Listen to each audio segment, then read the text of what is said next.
지난 6월 9일 전북 군산에서 두 건의 교통사고가 발생했습니다.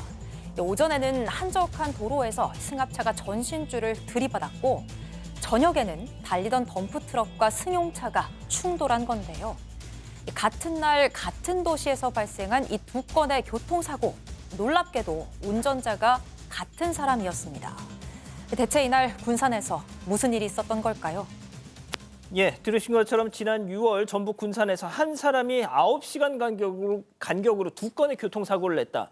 자, 그럼 일단 먼저 첫 번째 교통사고부터 따져볼까요? 네, 6월 9일 오전에 전북 군산의 한적한 도로에서 전신줄을 들이받은 승합차, 그리고 또 주변의 인근 수풀에서 50대 남성이 숨진 채로 발견이 됐어요.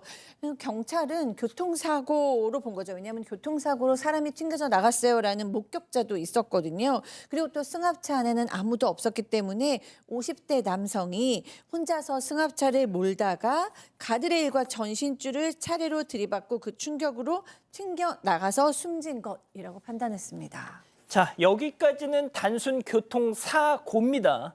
자, 그런데 경찰이 이 사고를 들여다보면 볼수록 이상하더라. 체크포인트 짚어보죠. 사고가 사건으로 왜요?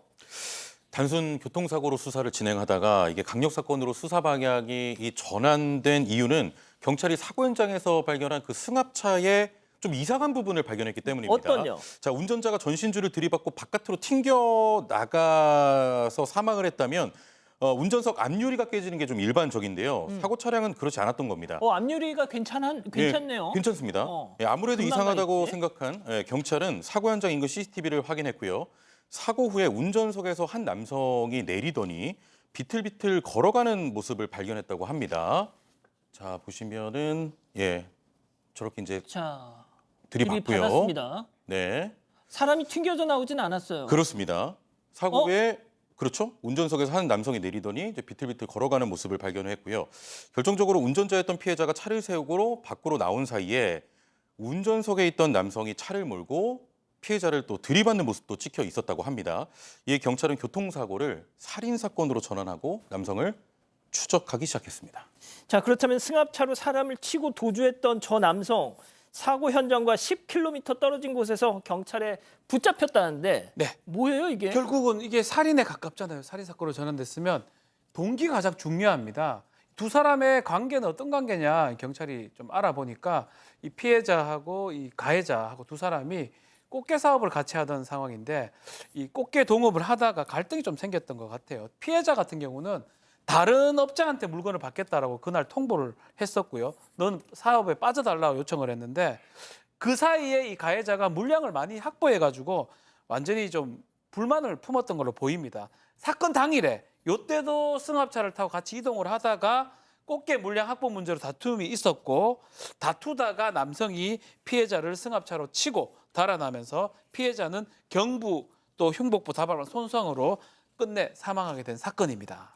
자, 그러니까 다시 정리하면 숨진 피해자와 이 남성은 동업 관계였고 사업과 관련해서 차 안에서 다투다가 아무튼 저런 과정을 거쳐서 살인까지 이어진 건데 네. 자, 사건 이후의 대처도 아주 악질이었어요. 네, 맞습니다. 살인 과정도 그렇고 그 이후의 대처도 참 악질이었는데요.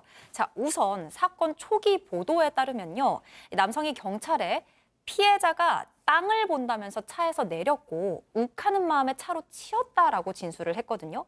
그런데 실제로는 이 두 사람이 말다툼을 했을 때 남성이 조수석에 있던 둔기를 가지고 피해자의 어깨를 때렸습니다.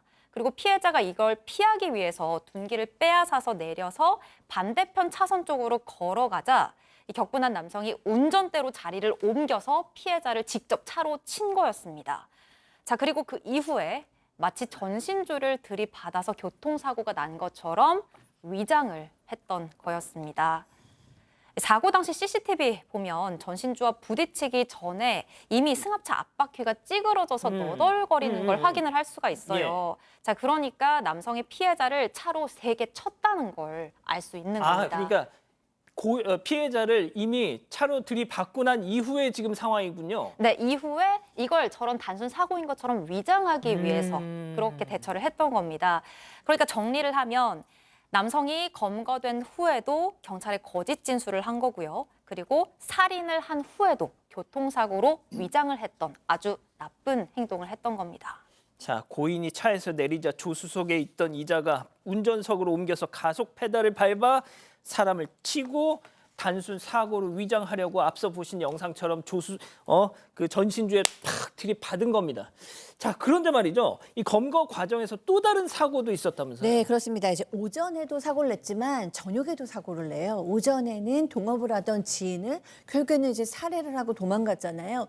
밤이 다 된 저녁 8시에 이 사람이 자기 승용차를 몰다가 중앙선을 넘어가서 덤프트럭과 부딪힙니다. 왜요? 그러니까 이렇게 덤프트럭과 부딪히면 나도 이제 그냥 조용히 죽을 수 있겠구나. 뭐 이런 식으로 생각을 한 것 같아요.